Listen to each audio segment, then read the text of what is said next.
Good afternoon बच्चों, आज मैं आप लोगों को अपने इस वीडियो में चैप्टर नंबर 7 का डेरिवेशन ऑफ सेक्शन फार्मूला को बताने चल रहा हूं। जैसा कि आप लोग जानते हो, हमने आप लोगों को इसके पहले वाले वीडियो में एक्सरसाइज 7.1 के जितने भी क्वेश्चन थे उनको हमने अपलोड कर दिया। आज मैं आप लोगों को अपने इस वीडियो में एक्सरसाइज 7.2 को बताने से पहले कुछ फार्मूले हैं, उन फार्मूलों को सबसे पहले बताएंगे और आप लोगों को उन फार्मूलों के बारे में जानना बहुत ज़रूरी है। तो जिसमें से आप लोगों को मैं एक फार्मूला बताने वाला हूं। इस फार्मूला का नाम है डेरिवेशन ऑफ सेक्शन फार्मूला, जिसको बोलते हैं हम हिंदी में विभाजन सूत्र। ठीक, तो यहाँ पर सबसे पहले आप लोग को पता होना चाहिए, एक लाइन है, देखो यहाँ पर देखो चित्र बनाया गया है, एक लाइन है ए बी। देखो इस लाइन ए बी को कोई बिंदु है, कोई पॉइंट पी है जो इसको अंतः विभाजित करता है, मतलब अंदर से दो भागों में डिवाइड करता है। ठीक, तो सबसे पहले काम क्या करते हैं, इस फिगर को समझने से पहले यहाँ पर मैंने कुछ पॉइंट नोट किया है, उन पॉइंटों को पहले हम रीड करते हैं। तो यहाँ पर देखिए बताया गया है, consider any two points A and B. देखो हमने क्या काम किया, दो बिंदु ए और बी लिया। ठीक, जिसमें ए का कोऑर्डिनेट देखो x1 y1 है और बी का कोऑर्डिनेट x2 y2 है। फिर कहा गया है and assume that p x, y divides A B internally in the ratio m1 ratio m2। देखो इसमें सीधा सीधा कह दिया है, आपका जो दो पॉइंट ए और बी है, इन दोनों बिंदुओं को मिलाने से एक रेखा ड्रा होती है, एक लाइन ड्रा होता है। देखो उस लाइन पर एक पॉइंट पी भी लिया गया है और जिसका कोऑर्डिनेट दिखाया गया है x, y है, और ये पॉइंट ए बी को अंदर से इंटरनली डिवाइड करता है m1 रेशियो m2 में, जैसा कि आप लोग चित्र को देख रहे हो। ठीक, इसमें कुछ नहीं ध्यान देना, इसमें यही ध्यान देना है कि एक लाइन आपका ए बी है। ठीक, ए बी लाइन को एक पॉइंट पी, उसको इंटरनली, उसको अंदर से इंटरनली उसको पी क्या करता है बेटा, डिवाइड करता है m1 रेशियो m2 में। तो यहाँ पर काम क्या करते हैं, जैसा कि आप लोग देख रहे हो, ए का जो कोऑर्डिनेट है x1 y1 है, बी का कोऑर्डिनेट x2 y2 है और आपका पी का कोऑर्डिनेट x, y है।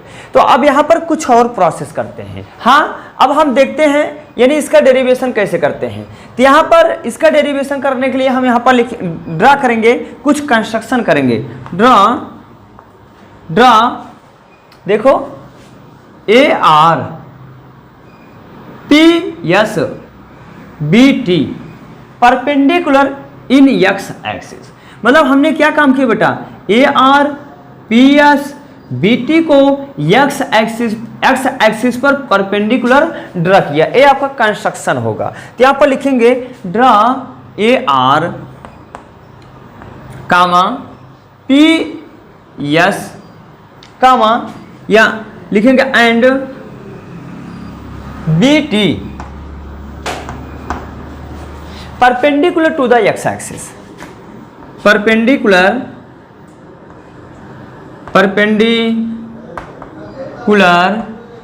To the x axis. यानी हमने जो यहां पर राइट किया है बेटा, यहां पर राइट जो हमने किया है कंस्ट्रक्शन, देखिए A R P S B T को एक्स एक्सिस पर परपेंडिकुलर ड्रा किया गया है। ठीक, अब फिर यहाँ पर कुछ और अलग से पॉइंट करते हैं। जरा देखिएगा, ये आपका जो ए क्यू है, ए क्यू और जो आपका बेटा पी सी है, ए क्यू और पी सी को एक्स एक्सिस के पैरेलल ड्रा करते हैं। ये भी कंस्ट्रक्शन हम यहाँ पर करेंगे। देखो यहाँ पर लिखेंगे एंड ड्रा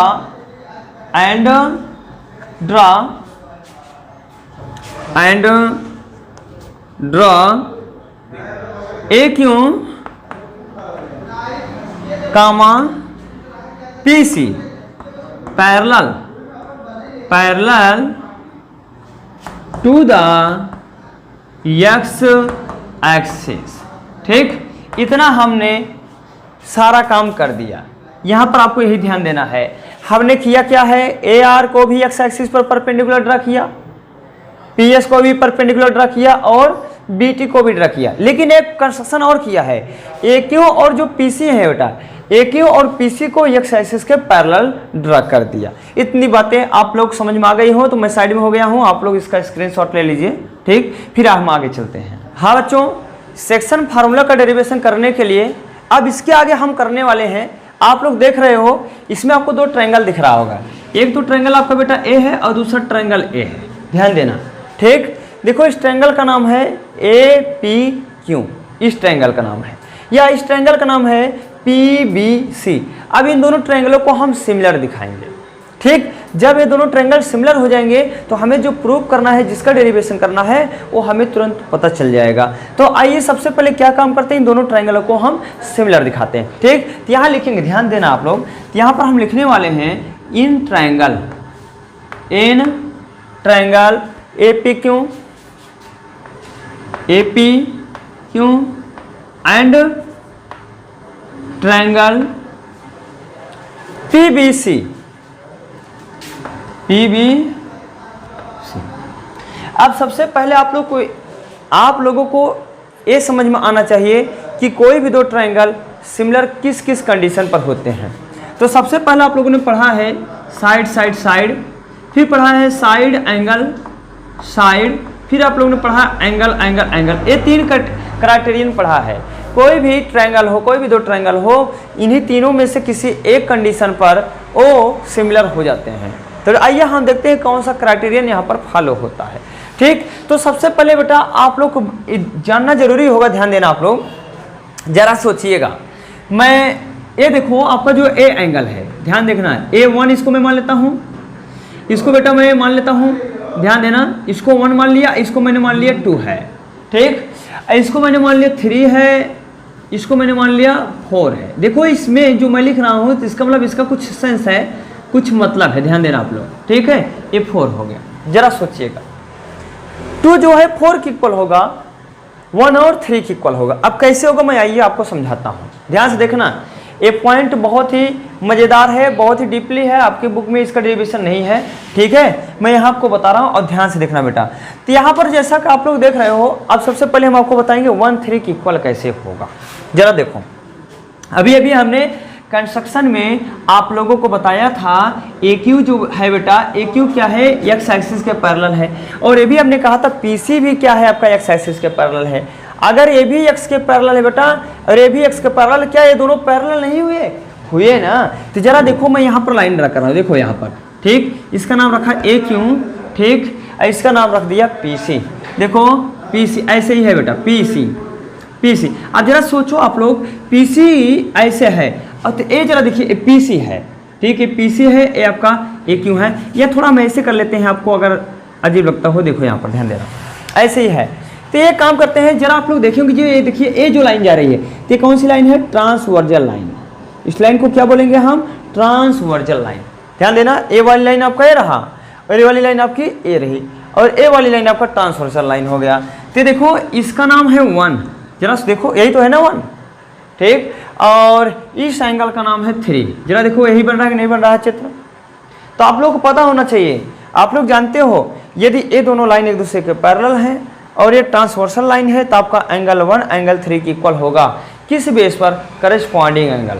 ठीक है, ये करेस्पॉन्डिंग एंगल होता है। तो यहाँ पर हम लिखेंगे क्या, यहाँ पर मैं लिखने वाला हूँ एंगल 1 इक्वल टू एंगल 3। ठीक है, किस बेस पर इक्वल होगा, यहाँ पर लिखेंगे करेस्पॉन्डिंग एंगल, करेस्पॉन्डिंग एंगल। ठीक, इसको बोलते हैं बेटा करेस्पॉन्डिंग एंगल। ठीक, करेस्पॉन्डिंग एंगल के बेस पर आपका इक्वल हो गया। ठीक, आइए अब हम आगे चलते हैं। एक तो मैंने दिखा दिया। ठीक, आपको बात समझ में आ गई होगी कि 1 3 के इक्वल क्यों हो रहा है, क्योंकि एक करेस्पॉन्डिंग एंगल है, हिंदी में इसको बोलते हैं संगत कोण। ठीक, तो अब हम आगे चलते हैं। जरा आप लोग सोचो, हमने आपको बताया AQ किसके पैरेलल है, PC के। जरा सोचिएगा आप लोग, AQ किसके पैरेलल है बेटा, AQ पैरेलल है PC के। AQ किसके पैरेलल है, PC के। अब कोई लाइन पैरेलल कब होता है, जब वो दोनों लाइन एक दूसरे को कहीं पर भी इंटरसेक्ट ना करें। ठीक, दो ऐसे लाइन हो जो कहीं पर भी एक दूसरे को इंटरसेक्ट न करें और एक दूसरे के आमने सामने हो। उसी को हम पैरेलल लाइन बोलते हैं। जब दो लाइनों के बीच की दूरी समान होती है उसी को हम पैरेलल लाइन कहते हैं। जरा सोचो, तभी तो नहीं मिलेंगे, ये दोनों लाइनें तभी नहीं मिलेंगी, इसका मतलब उन दोनों लाइनों के बीच क्या है, दूरियां समान है। इसका मतलब ऐसे चली जाएगी और ये भी ऐसे चला जाएगा, ये कहीं पर एक दूसरे को काटने वाले नहीं होंगे। इन दोनों लाइनों के बीच की जो दूरी होगी वो सेम होगी। बात समझ रहे हो ना? अब यहाँ पर ध्यान देना, इससे एक बात निकल कर और आ रही है। देखो हम आपको समझाना क्या चाहते हैं, समझाना चाहते हैं ए आर बेटा क्या है, परपेंडिकुलर है, ठीक, और ये भी आपका पी एस क्या है, परपेंडिकुलर है। जरा सोचिएगा, ये परपेंडिकुलर है और ये वाली लाइन जो है बेटा इसके पैरेलल जा रही है, तो जरा सोचो यहाँ पर तो 90 बनेगा ही, सबको पता है ना। अगर यहाँ 90 बन रहा है बेटा, क्या यहाँ 90 नहीं होगा? होगा ना। क्यों होगा? क्योंकि बेटा ए वाली लाइन जो है एक्स एक्सिस का ही पैरेलल जा रही है और हमने आपको समझा दिया, ठीक, समझाया अगर पैरेलल कब होती हैं, जब दोनों लाइनों के बीच की दूरियां समान होती हैं। अगर इसके पैरेलल है और यहाँ पर 90 बन रहा है तो बेटा यहाँ पर भी कन्फर्म है 90 बनेगा, ठीक। अगर यहाँ 90 बन रहा है तो वही कंडीशन यहाँ पर भी तो अप्लाई होगा, तो यहाँ पर भी तो 90 बनेगा ना, क्योंकि ये भी तो लाइन इस पर पैरेलल है एक्स एक्सिस पर, यहाँ पर 90 है तो यहाँ पर भी 90 होगा, जाहिर सी बात है। तो मैं यहाँ लिखने वाला हूँ एंगल 2 इक्वल टू एंगल 4, तो यहाँ पर मैं लिखूंगा then angle 2 equal to angle 4, ठीक। किस बेस पर है?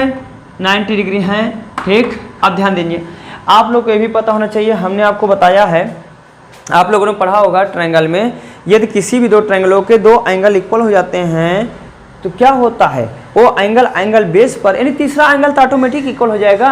यदि किसी भी ट्रायंगल के दो एंगल इक्वल हुए तीसरा ऑटोमेटिक इक्वल हो जाता है, अर्थात वो दोनों ट्रायंगल सिमिलर हो जाते हैं। तो क्राइटेरियन कौन सा हुआ? एंगल एंगल एंगल हुआ। तो यहाँ पर लिखेंगे then triangle APQ similar triangle PBC, ठीक बेटा। ये दोनों ट्रायंगल क्या हो गए?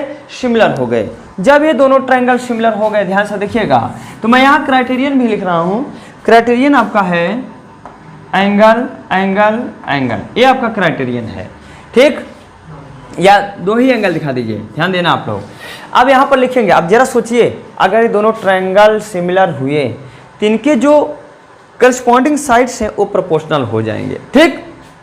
अर्थात हम बोलेंगे base upon base, perpendicular upon perpendicular और हाइपोटेनस अपॉन हाइपोटेनस।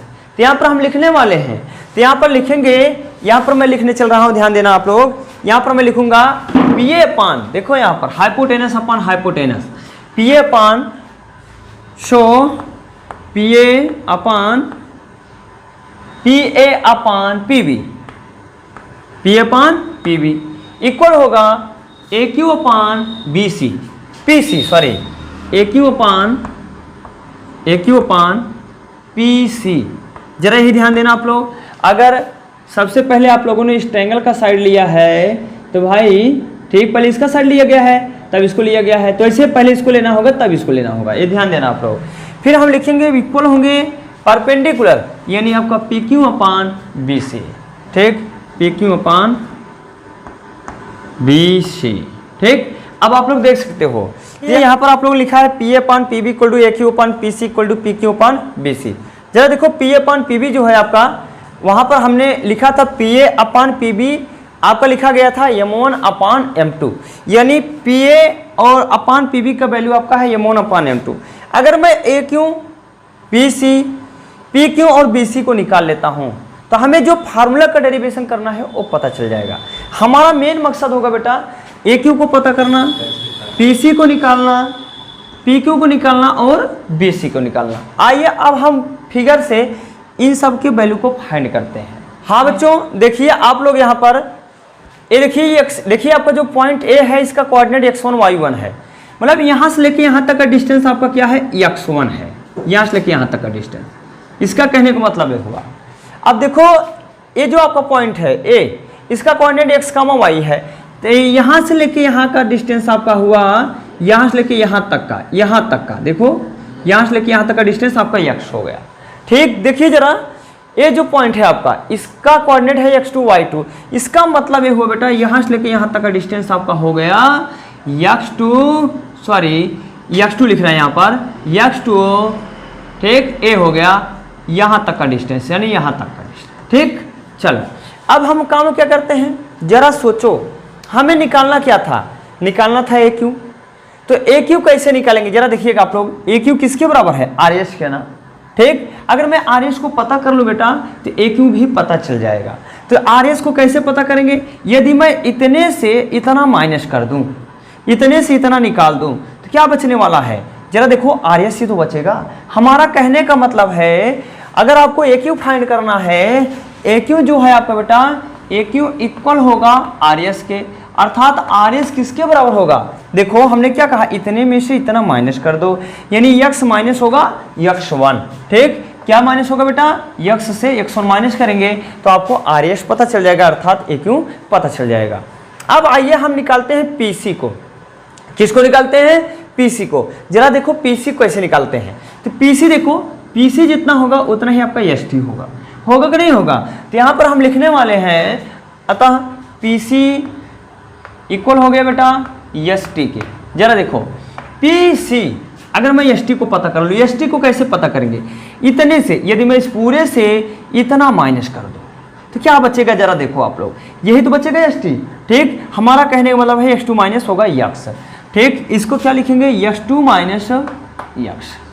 अब इसी प्रकार हम चलते हैं, यहाँ पर देखिएगा, अब किसको निकालेंगे, हमने ए क्यू को निकाला, पीसी को निकाला, अब मैं निकालूंगा पी क्यू को, फिर निकालेंगे बीसी को। पी क्यू जरा देखिए कैसे निकालते हैं, जरा देखो ए बेटा, यहाँ से लेके यहाँ तक क्या होगा आपका y1 होगा, यहाँ से लेके यहाँ तक कितना होगा ये y1, अब पूरे यहाँ से लेके यहाँ तक कितना होगा y होगा, जरा देखो क्या होगा y, ये आपका पूरा y होगा पूरा। ठीक, अब जरा सोचो, पूरा यहाँ से लेके यहाँ तक, यहाँ से लेके यहाँ तक टोटल y है, और यहाँ से लेके यहाँ तक आपका y1 है। अगर बेटा ए y1 है तो जरा देखो ए भी तो y1 होगा। ठीक, अब जरा सोचो हमें क्या चाहिए, हमें चाहिए पी क्यू ना, तो पी क्यू को निकालने के लिए क्या करते हैं, इस टोटल से इतना माइनस कर देते हैं।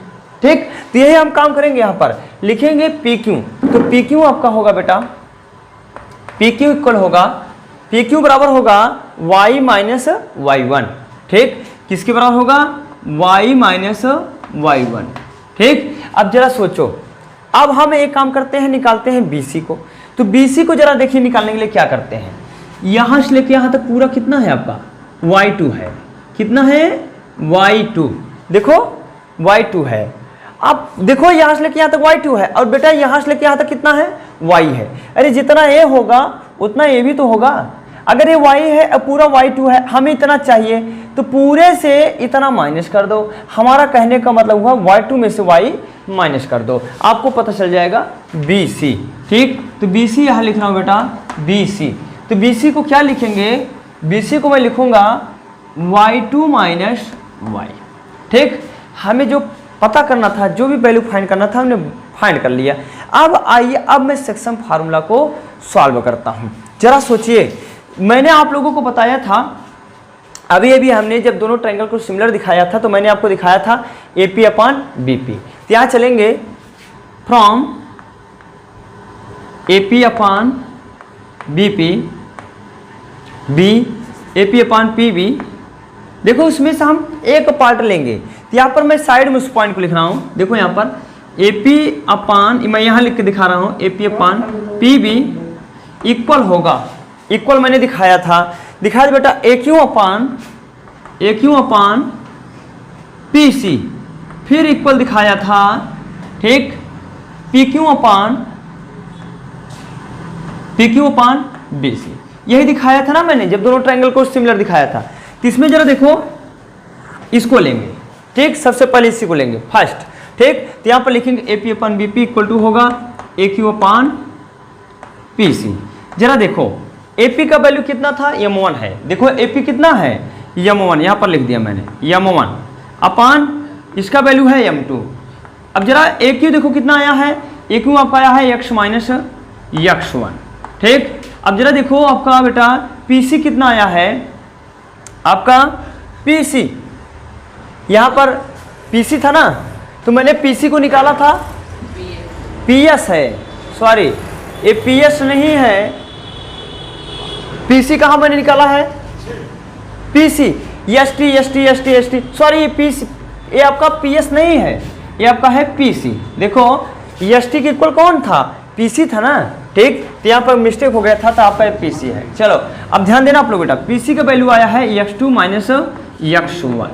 देखो x2 माइनस, हाँ बच्चों देखिए हमने सबसे पहले क्या काम किया, AP का वैल्यू यहाँ पर M1 लिखा, BP का वैल्यू M2 लिखा, AQ का वैल्यू देखो x माइनस x1 लिया, और आपका PC का वैल्यू x2 माइनस x1 हुआ। तो यहाँ पर क्या काम करते हैं, इसको सॉल्व करते हैं। जरा देखिए सॉल्व कैसे करेंगे, ध्यान से देखना आप लोग, क्रॉस मल्टीप्लाई करेंगे। देखो ऐसे क्रॉस मल्टीप्लाई, इसका इसमें, इसका इसमें, तो यहाँ पर लिखेंगे m1 into x2 minus x, ठीक, इक्वल होगा m2 into x minus x1 होगा। जरा देखो काम क्या करते हैं, मल्टीप्लाई करो, मल्टीप्लाई करेंगे, लिखेंगे m1 x2 minus m1 x, ठीक, फिर यहाँ पर लिखेंगे m2 x minus m2 x2, हम m2 x1।